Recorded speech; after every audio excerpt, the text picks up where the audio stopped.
नमस्कार, मैं हूं रंजीत कुमार और आप देख रहे हैं क्लियर कट। आप सभी को नवभारत की तरफ से दीपावली की हार्दिक शुभकामनाएं। यह त्योहार है रोशनी का, यह त्योहार है पटाखों का, धमाकों का। और यह बात तो आप जरूर मानेंगे कि धमाका करने के मामले में हिंदुस्तान की सेनाओं का कोई जवाब नहीं है। आज दीपावली के मौके पर शौर्य की दिवाली की जरा एक तस्वीर एक बार फिर से याद कर लीजिए।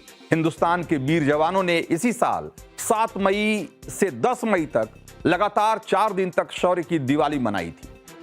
ऐसी दिवाली, ऐसे पटाखे फोड़े थे कि आतंकी मुल्क पाकिस्तान कांप उठा था। इसीलिए आज दीपावली के मौके पर हिंदुस्तानी सेनाओं के पराक्रम, उनके अद्भुत साहस को आज पूरा देश फख्र से याद कर रहा है। खुद प्रधानमंत्री नरेंद्र मोदी याद कर रहे हैं और उन सूरवीरों के बीच पहुंचकर याद कर रहे हैं जिनकी समंदर में धमक से पाकिस्तान सहमा रहता है।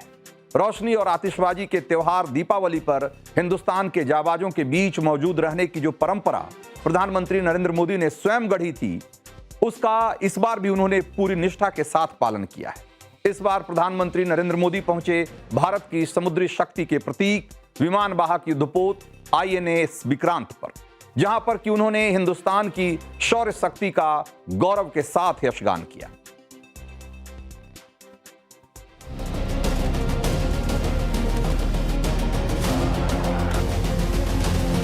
आप जो मेरे परिवारजन है ना, उनके बीच में दिवाली मनाने चला जाता हूं। आज आपके बीच आया। विक्रांत ने अपने नाम से ही पूरे पाकिस्तान की रातों की नींद उड़ा दी। जिसका नाम ही दुश्मन के साहस का अंत कर दे, वो है INS विक्रांत। ब्रह्मोस को तो नाम ही ऐसा है कि सुनते ही कई लोगों को चिंता हो जाती कि ब्रह्मोस आ रहा है क्या।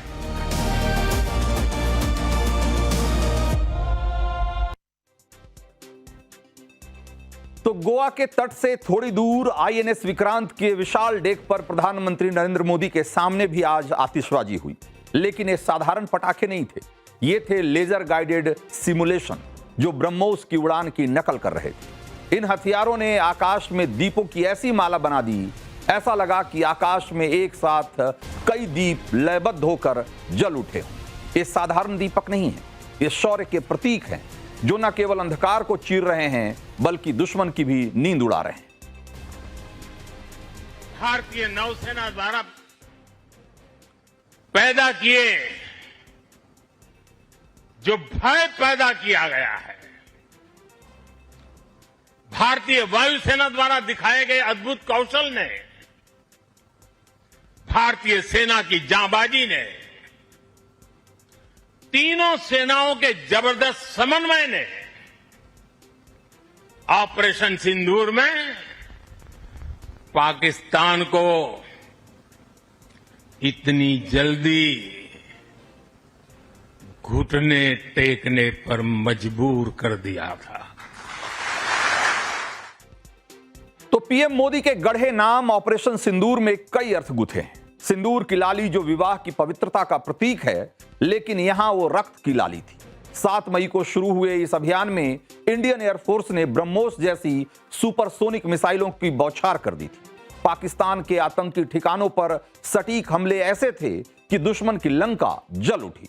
ब्रह्मोस ने साबित किया कि यह सिर्फ एक मिसाइल नहीं, बल्कि ब्रह्मोस भारत की तकनीकी शक्ति और रणनीतिक आत्मनिर्भरता का प्रतीक है। इसीलिए दिवाली पर पीएम मोदी ने सबसे जोरदार और स्वदेशी पटाखे ब्रह्मोस या यूं कहें स्वदेशी मिसाइल ब्रह्मोस का खास तौर पर जिक्र किया। हमारी ब्रह्मोस और आकाश जैसी मिसाइलों ने ऑपरेशन सिंदूर में भी अपनी क्षमता साबित की है। ब्रह्मोस को तो नाम ही ऐसा है कि सुनते ही कई लोगों को चिंता हो जाती कि ब्रह्मोस आ रहा है क्या। अब दुनिया के कई देश इन मिसाइलों को खरीदना चाहते हैं। तो ब्रह्मोस की सटीकता इतनी अचूक है और प्रहार ऐसा कि दुश्मन के ठिकानों के परखच्चे उड़ जाते हैं। ऑपरेशन सिंदूर के दौरान ब्रह्मोस ने पाकिस्तानी ठिकानों को ऐसे निशाना बनाया कि उनके रडार भी सोच में पड़ गए। और अब जब लखनऊ की ब्रह्मोस इंटीग्रेशन यूनिट से पहला बैच रवाना हो चुका है, जिसे रक्षा मंत्री राजनाथ सिंह और उत्तर प्रदेश के मुख्यमंत्री योगी आदित्यनाथ ने हरी झंडी दिखाई, तो पाकिस्तान की बेचैनी और बढ़ चुकी है। ब्रह्मोस का नया वर्जन ब्रह्मोस एनजी यानी कि नेक्स्ट जनरेशन, जो हल्का और लंबी दूरी वाला होगा, 2026 तक सेनाओं में शामिल होने को तैयार है। इसकी रेंज 800 किलोमीटर तक बढ़ सकती है और हाइपरसोनिक स्पीड इसे और घातक बना देगी। पाकिस्तान डर रहा है क्योंकि अब उसके हर कोने पर ब्रह्मोस की नजर है। इसीलिए कहा जा रहा है कि इस साल की दिवाली में हमारे पटाखों का रंग सिर्फ लाल पीला नहीं, बल्कि इसमें भारत का रंग सबसे ज्यादा गहरा है। और ये इसलिए हुआ है क्योंकि हमारी रक्षा ताकत अब घरेलू निर्मित है। हमारी सेनाएं स्वदेशी हथियारों की शक्ति से ताकतवर हो रही है, विदेशी निर्भरता कम हो रही है, देश में डिफेंस प्रोडक्शन को नई धार मिली है और इसी के साथ रफ्तार भी बढ़ी है। और इतनी बढ़ी है कि इंडियन नेवी को हर 40 दिन में एक नई शक्ति हासिल हो रही है। अब तो औसतन हर 40 दिन में एक नया स्वदेशी युद्धपोत या पनडुब्बी नेवी में शामिल की जा रही है। हर 40 दिन में एक। तो नए नए जहाज, नए नए मॉडर्न हथियार, ये सब संकेत हैं कि हमारी डिफेंस प्लानिंग दिन प्रतिदिन मजबूत हो रही है। ये शौर्य दिवाली असल में नई शुरुआत का संकेत है। आने वाले दिनों में भारतीय सेनाओं को नए हथियार मिलने जा रहे हैं जो आत्मनिर्भर भारत की नींव पर टिके हुए हैं। साल 2030 तक हाइपरसोनिक मिसाइलों का विशाल भंडार हमारे पास होगा। 500 से ज्यादा यूनिट्स होंगी जो चीन और पाकिस्तान दोनों के लिए बड़ी चुनौती साबित होंगे। ये मिसाइलें साउंड की स्पीड से 5 गुना तेज उड़ेंगी, यानी दुश्मन को छिपने और सोचने का भी वक्त नहीं मिलेगा। न्यूक्लियर पावर से संचालित युद्धपोत हिंद महासागर में हमारी ताकत को नई ऊंचाई पर ले जाएंगे। नेक्स्ट जनरेशन बैटल टैंक जैसे अर्जुन MK1A का मॉडर्न वर्जन, जो कि पहाड़ी इलाकों में दुश्मन को कुचलने के लिए तैयार है। स्टील्थ बॉम्बर ड्रोन जो अदृश्य होकर हमला करने में सक्षम हैं, और जमीन पर दौड़ने वाली ATAGS जो दुनिया की सबसे लंबी रेंज वाली 155 mm की तोप है, जो 48 किलोमीटर दूर से अपने लक्ष्य को भेद सकती है। छोटे हथियारों की अगर बात करें तो SIG 716 राइफल और नई इन्फेंट्री कार्बाइन जैसे JVPC, जिसको कि ज्वाइंट वेंचर प्रोटेक्टिव कार्बाइन जो कहा जा रहा है, उसको आर्मी में शामिल किया जा रहा है, जो सैनिकों को बहुत सटीक और सधा हुआ निशाना लगाने की क्षमता देंगे। ये सब न केवल हथियार हैं, बल्कि भारत की क्षमता का प्रमाण है। एक राष्ट्र जो अब इंपोर्ट पर निर्भर नहीं, बल्कि डिफेंस एक्सपोर्टर बन रहा है। कि भारत पूरी दुनिया के टॉप डिफेंस एक्सपोर्टर देशों में शामिल हो। पिछले एक दशक में हमारा डिफेंस एक्सपोर्ट 30 गुना से अधिक बढ़ गया है। तो सीमा पर आतंकी साजिश को नाकाम करना हो, या समुद्र में कूटनीतिक सैन्य संतुलन बनाए रखना हो, या फिर दुश्मन को यह संदेश देना हो कि हम तैयार हैं, हिंद के वीरों ने वाकई में इस दिवाली को शौर्य की दिवाली बना दिया है। क्लियर कट में अब वक्त है अगली स्टोरी का, और आपको यह बताने का कि दिवाली के बाद भी पाकिस्तान में क्यों धमाकों का दौर जारी रहने वाला है। तो पाकिस्तान बार बार पिटता है, दुनिया के सामने गिड़गिड़ाता है, लेकिन बाज नहीं आता। यही वजह है कि 140 करोड़ हिंदुस्तानी जब दिवाली मना रहे हैं, जब पूरा देश दियों की रोशनी से जगमगा रहा है, तब जिन्ना का मुल्क अपने स्याह मुकद्दर पर आंसू बहा रहा है। अब से चंद घंटे पहले की तस्वीरें देखिए। आतंक के जिस जहरीले पेड़ को पाकिस्तान खाद पानी देता रहा है, अब वही पड़ोस के मुल्क को खाक में मिला रहा है, जिसकी ये सबसे लेटेस्ट तस्वीर है। पाकिस्तानी बारूद एक बार फिर मुनीर के वर्दी वाले दहशतगर्दों के सिर पर काल बनकर बरसा है। खैर, पख्तूनख्वा के डेरा इस्माइल खान इलाके में तालिबान ने एक बार फिर से जबरदस्त हमला बोला है, और जो कि इतना भीषण है कि पाकिस्तानी फौज के गाड़ियों के परखच्चे उड़ गए। हमले में पाकिस्तान के 6 सैनिक मारे गए, जबकि कई जख्मी हैं। यानी कहने को भले ही पाकिस्तान और अफगान तालिबान के बीच सीज फायर हो गया है, लेकिन हमले रुके नहीं हैं और न ही रुकने वाले हैं। दिवाली के बाद डूरंड लाइन के फिर से दहलने की आशंका क्यों जताई जा रही है, जरा इसको विस्तार से समझिए।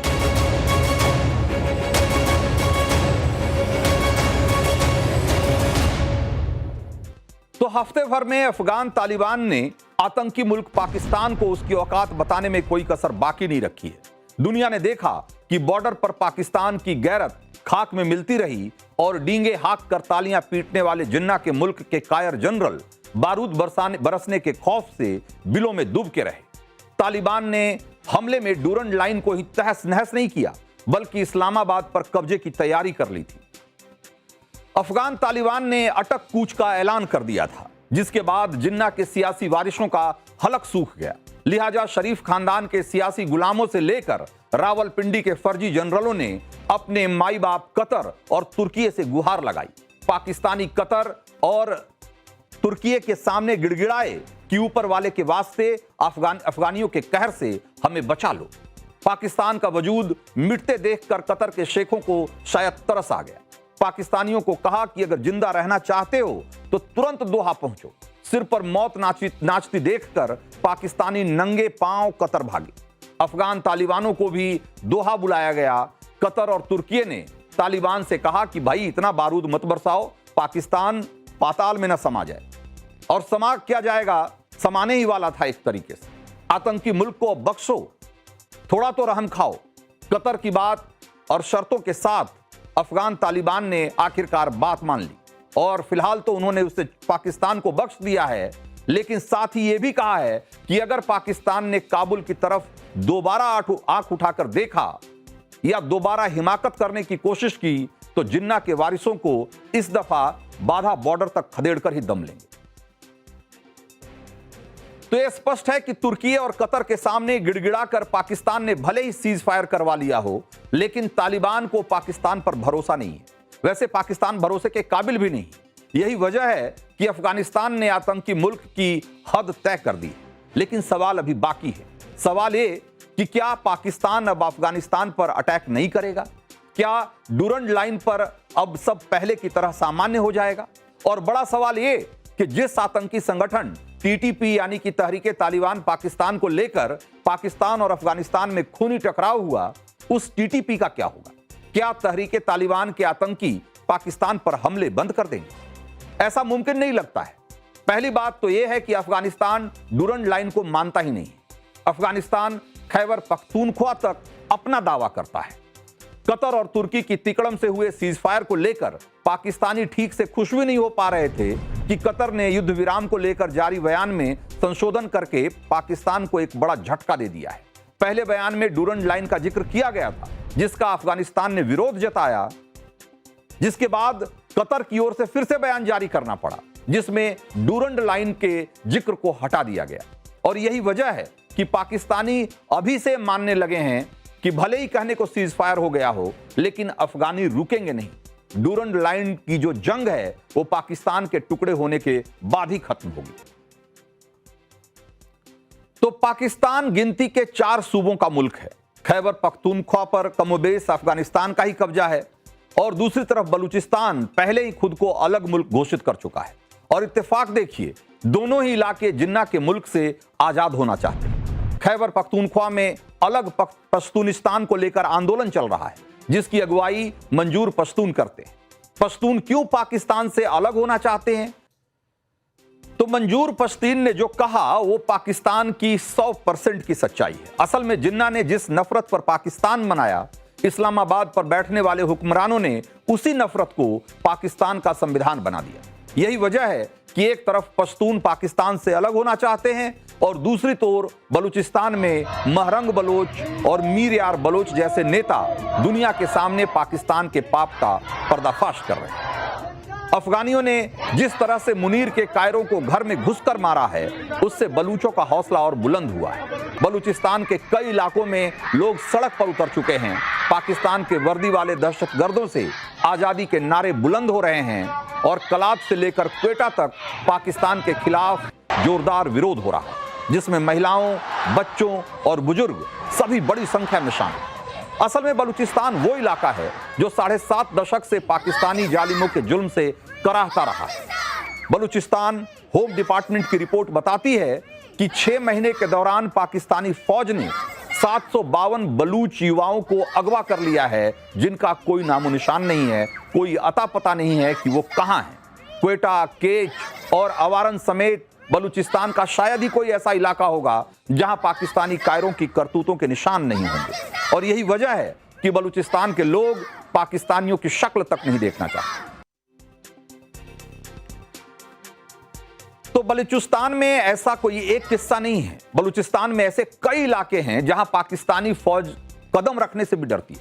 वैसे बलूच राष्ट्रवाद कोई नई सोच नहीं है। ईरान से लगते बलूचिस्तान में 40 के दशक से अब तक कई बार बगावत हुई, लेकिन हाल के सालों में इसका रूप और धार दोनों बदल गया है। खासतौर से अफगानियों के सामने पाकिस्तान ने जिस तरीके से घुटने टेके हैं, उससे बलूचों को पाकिस्तान से परमानेंट आजादी की उम्मीद बढ़ गई है। लबोलुआब यही है कि पाकिस्तान इस वक्त कई मोर्चों पर घिरा हुआ है, लहूलुहान है। एक तरफ तालिबान से लगातार झड़पें हो रही है और दूसरी तरफ बलूचिस्तान बागी हुए बैठा है और पीओके में पाकिस्तान की बर्बादी के नारे लग रहे हैं। खैर, पाकिस्तान अपने इस पाप की सजा भुगत रहा है और आगे भी भुगतेगा।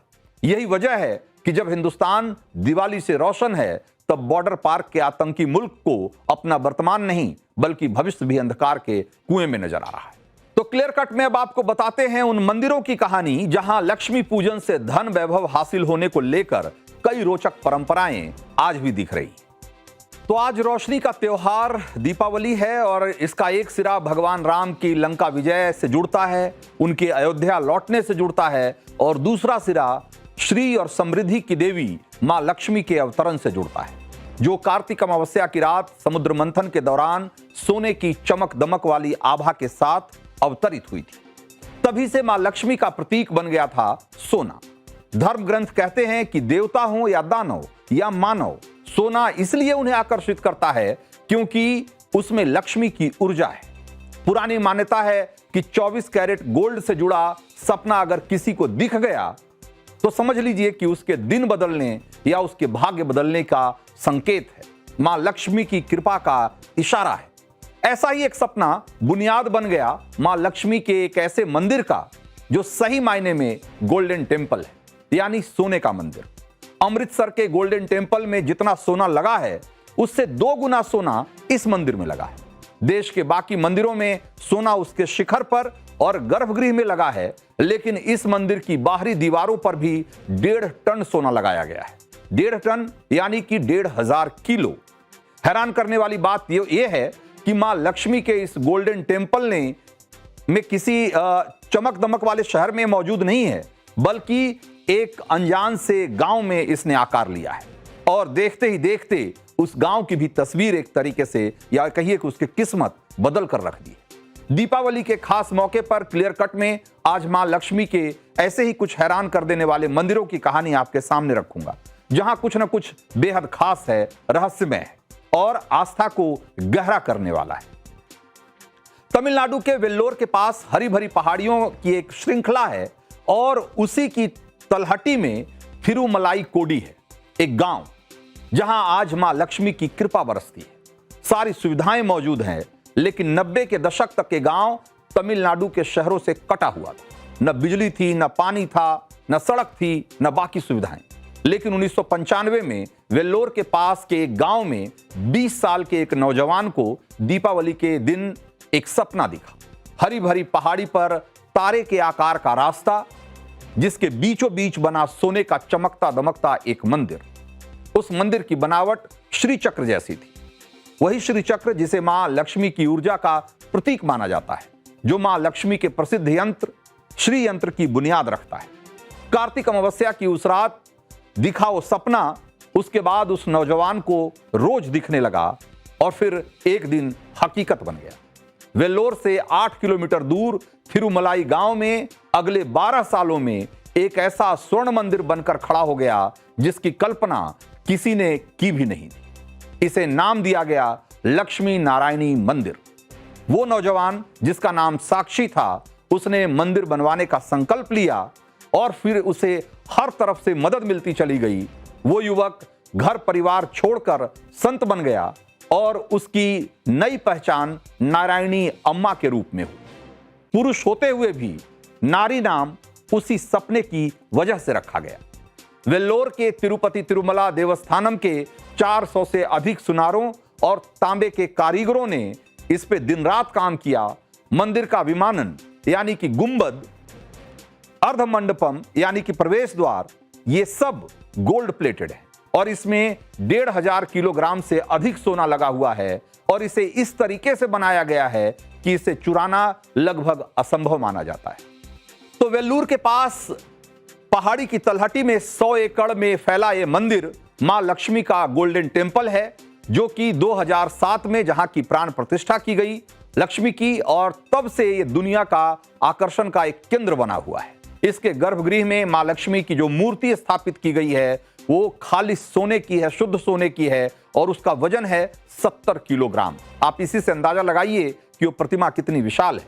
और इस मंदिर परिसर में कुल 20 द्वार बनाए गए हैं, जिसमें से 2 दरवाजे एंट्री और एग्जिट के हैं, जबकि जो बाकी के 18 दरवाजे हैं वो मानव मन के 18 गुणों और उसकी ऊर्जा का प्रतीक हैं, उसका प्रतिनिधित्व करते हैं।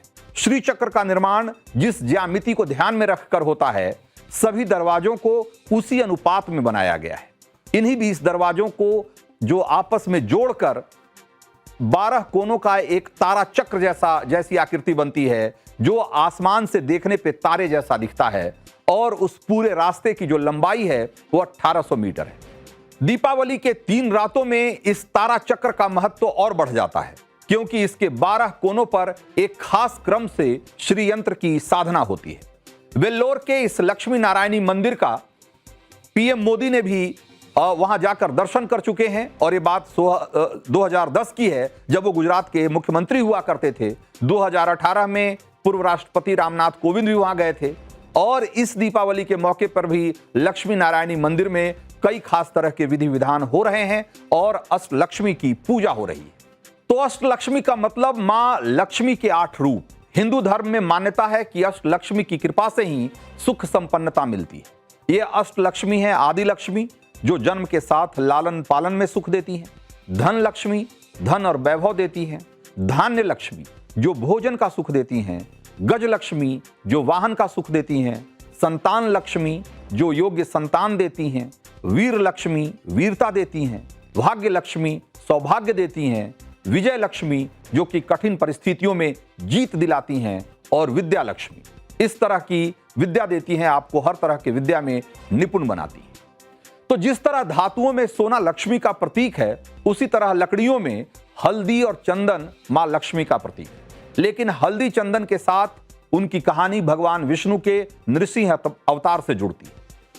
दिवाली पर उत्तर भारत में सिर्फ मां लक्ष्मी और कुबेर की पूजा होती है, लेकिन दक्षिण भारत में मां लक्ष्मी के साथ भगवान नृसिंह की भी पूजा होती है, और इसकी एक खास वजह है। सनातन धर्म ग्रंथों में मान्यता है कि भगवान नृसिंह कर्ज से मुक्ति दिलाते हैं, और कर्ज से मुक्ति बिना लक्ष्मी की कृपा के हो ही नहीं सकती। इसीलिए दक्षिण भारत में दीपावली पर लक्ष्मी नृसिंह भगवान की साथ साथ पूजा की जाती है, और सोने के साथ साथ चंदन का इस्तेमाल उनकी पूजा में खास तौर से होता है। लक्ष्मी नृसिंह पूजा में चंदन की परंपरा खास तौर से आंध्र प्रदेश में है। विशाखापत्तनम से 16 किलोमीटर दूर सिंहाचल पर्वत है, और उसी के शिखर पर सिंहाचलन मंदिर है, मां लक्ष्मी और नृसिंह भगवान का मंदिर। खास बात यह है कि यहां मां लक्ष्मी का वाराही रूप में उनकी प्रतिमा है, और मान्यता है कि भगवान विष्णु ने जब वाराह अवतार लिया था तो मां लक्ष्मी वाराही रूप में उनके साथ प्रकट हुई थी। दीपावली पर सिंहाचलम मंदिर में मां लक्ष्मी के इसी रूप की खास तौर पर पूजा की जाती है। तो मां लक्ष्मी को जिस चंदन का भोग लगता है, उसी चंदन से नृसिंह भगवान की पूरी मूर्ति को ढका जाता है। ये बेहद खास वैदिक विधान है और इसके पीछे की कहानी भी बहुत दिलचस्प है। माना जाता है कि भगवान विष्णु ने जब नृसिंह अवतार लिया था तो हिरण्यकश्यप नाम के राक्षस के संहार के बाद भी उनका गुस्सा शांत नहीं हो रहा था। उनकी ऊर्जा से धरती जल रही थी। तब मां लक्ष्मी ने उनके ऊपर चंदन का मोटा लेप लगाया और इस परंपरा को दीपावली के अलावा अक्षय तृतीया के दिन खास तौर से निभाया जाता है। अब आपको बताते हैं कि किस लड्डू को लेकर दीपावली पर महागठबंधन में सिर फुटौल तेज हो गया है।